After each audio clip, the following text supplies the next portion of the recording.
Hey guys, welcome back to another great game of CEDH. Wild Eldraine is upon us, and I'm so happy to see it in the full set, and test out some new cards.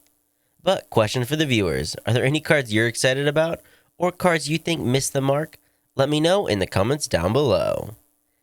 Also, have you heard the news? Your favorite CEDH YouTube channel has released some cool merch. And if you're interested in picking up some sweet new apparel, come check us out. Also, if you like what you see, consider joining our Patreon, as with your help, we can keep producing the videos you enjoy. And if you want to play with us, hop on our Discord.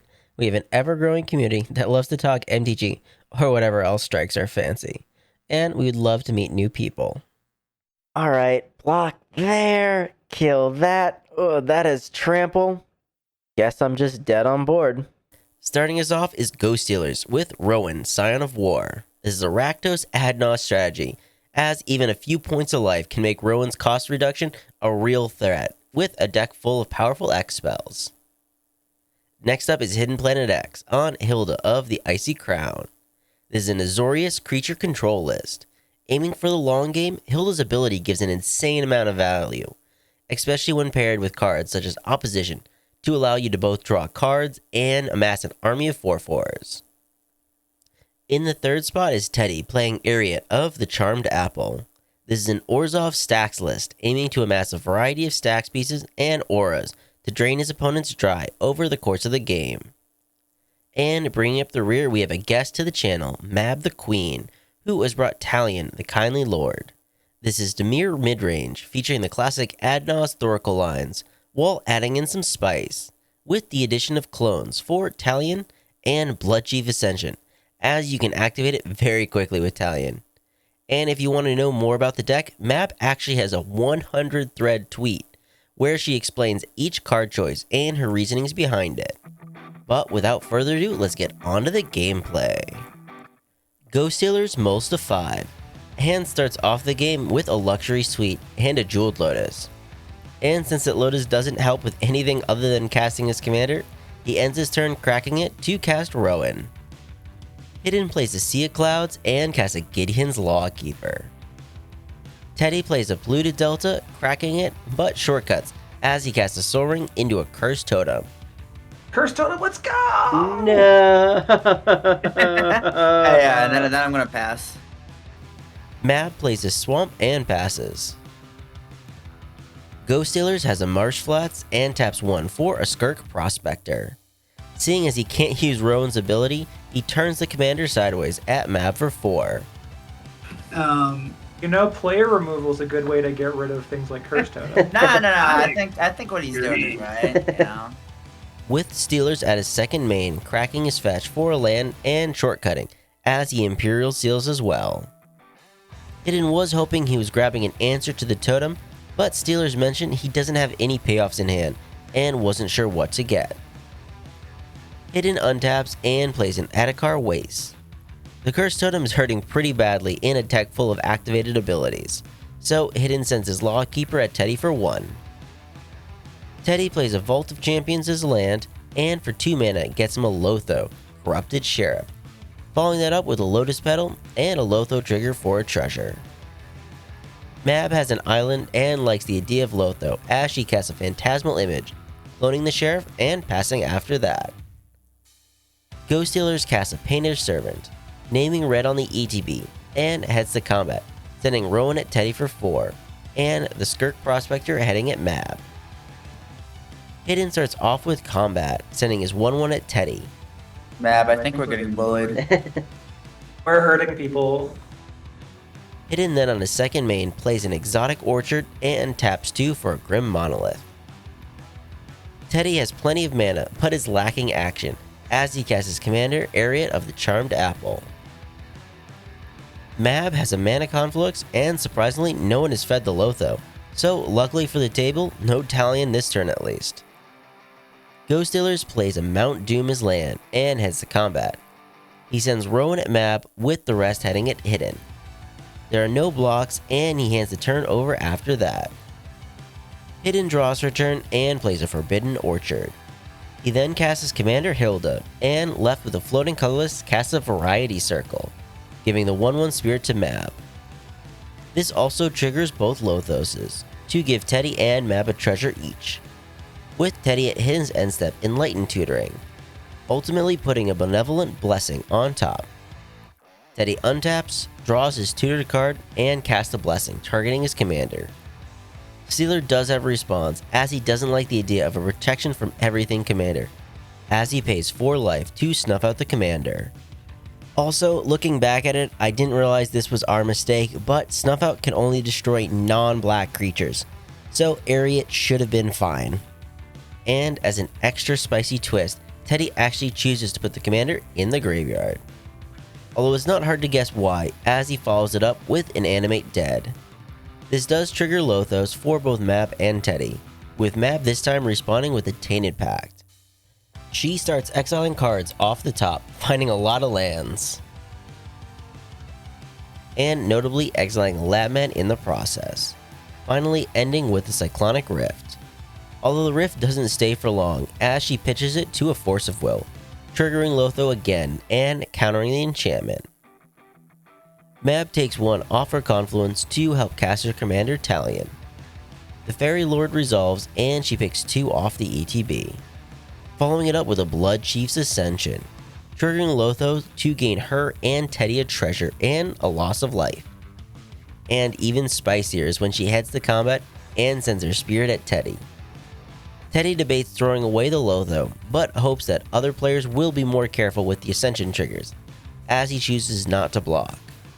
Mab then heads to her end step and gets her first trigger off the Ascension. Ghost Stealer plays a Prismatic Vista and heads to combat. Talion and Hylda both can potentially trade with his commander, and not wanting to even risk it, Stealer heads his commander at Teddy, not minding giving Mab another Ascension trigger. Oh, you're trying to talk somebody out of hitting you. Yeah. I think he's mainly trying to talk him into hitting you, Mab. Oh yeah, 'cause if he hits Mab, then it doesn't do the Blood Chief's Ascension, and then we don't die. Hidden untaps and doesn't even have enough mana to activate his circle and passes. Teddy plays an Ancient Tomb as land, passing after that as well. Mab plays a Morphic Pool as land and heads to combat. Hidden, you don't got any flyers, do you? I do not. How'd you like to take 3? I wouldn't really be down for it, but...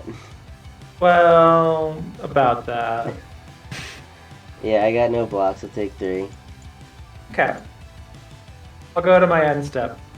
Blood Chief will be active. Yep.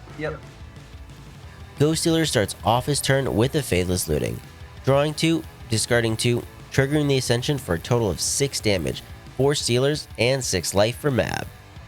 With Hidden at his end step, untapping his Monolith, and giving Teddy the 1/1 Spirit.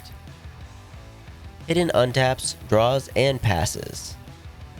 Teddy also isn't doing much, as he plays a Command Tower as land for turn, with Mab at his end step Mystical Tutoring. She finds a Demonic Tutor to put on top and heads to her turn. Mab draws and casts a Tutor. She finds a card to hand and then casts a Mind Crank. This triggers Lothos for another treasure, although not wanting the game to end just yet. Hidden responds to the Lotho trigger. Hidden casts a Mana Drain. This does trigger Talion for 2 damage and a card draw, with Mab then responding with a Pact of Negation. Hidden then lets the Pact resolve and takes 2 from his Mana Drain, hitting the yard. But still not wanting to lose, Hidden then casts a Force of Negation, exiling a Delay. He both doesn't want to trigger Talion, but also doesn't want the hassle of trying to recounter the Mind Crank again from the delay. Although maybe he should have hardcast it using the Monolith instead of the extra card in his hand. But the Force is good, exiling the Mind Crank. Hidden takes 2 from the Ascension, and players finally get their treasure from Lotho. Ghost Stealer untaps and casts a Wheel of Fortune. He only has 1 card remaining and needs to refuel. He takes a total of 4 from the Ascension, Hidden takes 2, and 6 from Teddy. He then follows that up with a Bloodstained Mire. He cracks both his fetches and takes 6, with Mab gaining 4. Shortcutting, Stealer then casts a Gamble. This triggers Lotho for Mab and Teddy, gaining Mab her needed 3rd treasure to flash in an opposition agent. The agent does resolve, but with the gamble still on the stack, Hidden casts a March of Swirling Mist, where X equals 1. He gives a Spirit to Teddy, although I guess I forgot to tap the Orchard as I cast the spell.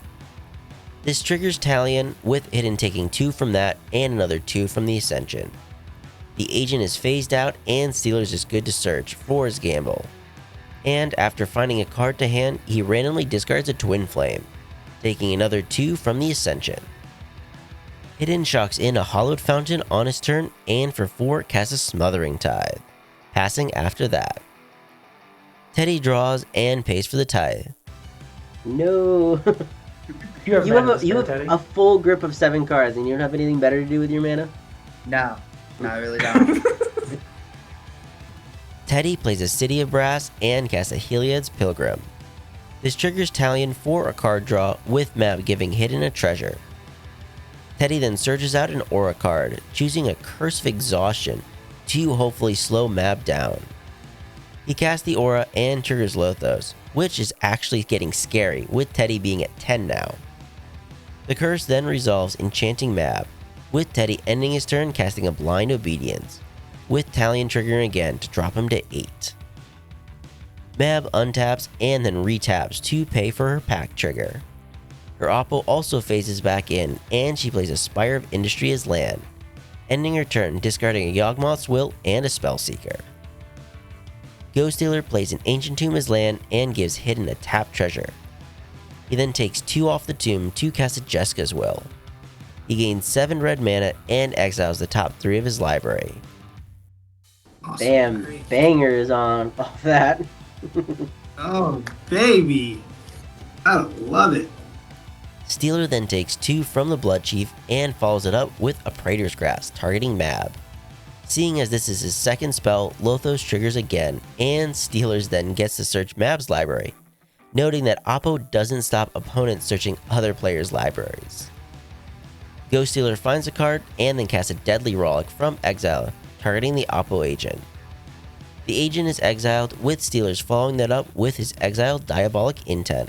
He takes 2 from Talion, 2 from sacrificing his Goblin, and then 2 more when the spell resolves, with Hidden gaining another tap treasure from Mob's Talion.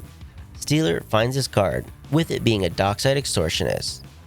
This triggers Talion for another card drawn and 2 damage, with Hidden getting another tap treasure from the Smothering Tithe. The Goblin doesn't do much though, as the treasures are tapped, with Hidden cracking one of his treasures in response for a white. Steeler gains 18 tap treasures, with Hidden at his end step flashing in an Aven Mind Sensor. He takes 2 off Talion and gains another tap treasure. Hidden untaps and for a blue casts a Mystic Remora. Next up, Hidden gives Teddy another 1/1 spirit to cast a Court Street Denizen. This triggers Lotho for another life loss and a treasure, as well as a Talion trigger for Mab to draw and gain Hidden another tap treasure.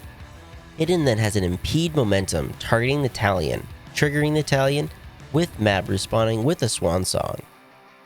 She can't pay for the fish and Hidden draws, but he doesn't have any other response as he takes the damage from the Bloodchief Ascension. This Curse Totem is really screwing with Hidden's plans as he hits the combat and sends the Aven at Teddy for 2. Teddy untaps, draws, and pays for the Smothering Tithe. He's at such a low life total though he can't actually do much as he hands the turn over after that. Mab draws and doesn't pay for the Tithe. She plays a snow-covered island for turn and then heads to combat, sending Talion at Teddy for 3, dropping him to 1. With Mab on her second main casting an Orcish Bowmaster. And while this would get rid of the Curse Totem, Hidden folds to the Bowmaster as well, and as such cracks his treasures to cast a Mindbreak Trap. Mab can't respond as she's cursed, with Hidden taking 2 from the Ascension. Mab passes after that, discarding a few cards to hand size. Ghost Stealer untaps and pays for the Smothering Tithe, playing an Arid Mesa as land for turn. I didn't think I'd get this far. I say, honestly, the Blood Chief is probably more worrisome. Problem is, she's at 61 life. That's so stupid. Yeah, everything in my hand says deal damage to myself. And I have 3 lands that deal damage. So I think I'm gonna die. Like, oh, okay, resolve this tutor. Die. Hidden starts off his turn with combat. He sends both his flyers at Teddy, who was even holding his swords, and even with the extort and exiling his own Lotho, this would still put him dead to the attack. With Hidden then remembering to pay for his fish as he passes the turn. Mab draws for turn, giving Hidden a treasure from the Smothering Tithe. She then casts a Mystic Grimoire of her own, giving a card to Hidden. Following that up with a Mana Crypt. Hidden draws. Next comes a Lotus Petal. Hidden draws again.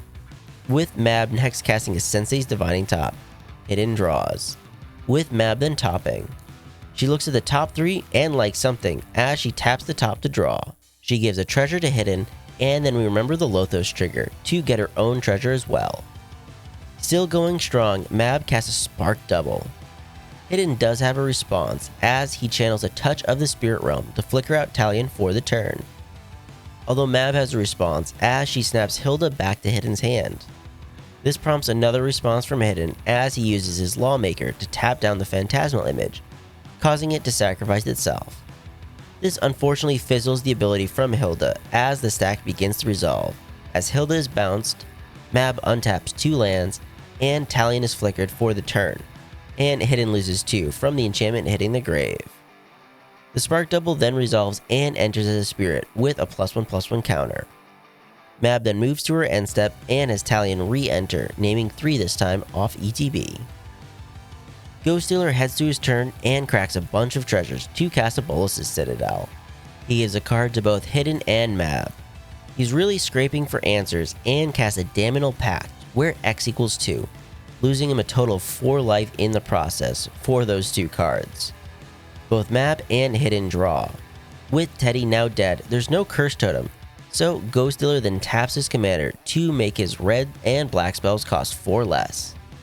Going balls to the walls, he follows it up with an Expropriate, where X equals 8. Both Hidden and Mab draw again off their fishes. Hidden unfortunately can't stop it and dies as Ghoststealer gains 16 life and then loses 2 of it from the Blood Chief. Next up is a Grim Tutor, triggering Talon for 2 life and another card off the fish. Mab does have a response as she flushes Storms for a total of 5 copies. Stealer can pay for it, but has to spend just as much life to do so, as he cracks his fetch for a mountain to help pay for it. And to secure the win, Mab responds with a Mindbreak Trap. Ghoststealer doesn't have any more answers and knows he won't survive, so he concedes and gives the game to Mab. And before I get onto the game review, I do want to thank a special Patreon member, Josh Schutt, for his support of the channel, along with our other Patreon supporters as well. Game review. Man, that was a game. This was the second game we played that night, and with the first one being an early win for Mab off an Adnos, I was hoping to see a little bit more of the decks, and we certainly did this game. Now for the question of the hour. Did Wilds of Eldraine break CEDH? Well, yes and no. Yes, as there's some sweet cards that are now in our format. After playing, I definitely wanted to try some stuff that wasn't shown in today's video, like Agatha's Soul Cauldron, and the new Peregrine Took food combo. And while I agree Talion is definitely the best commander to come out from the set, I like seeing Rowan go off. Although with both Hylda and Rowan getting shut off by the Curse Totem, the deck struggled a bit. And without a proper hate piece for Mab, Talion slowly took over the game. I always loved Blood Chief Ascension, but had no idea how busted that card is with Talion, and definitely look forward to trying it out on my own. But what cards are you interested in from the new set? Are there any commanders you want to see featured in future episodes? Let me know in the comments down below. I want to thank all the players who joined for the games, and remember, never give up, even if you're dead on board. I'll see you guys later.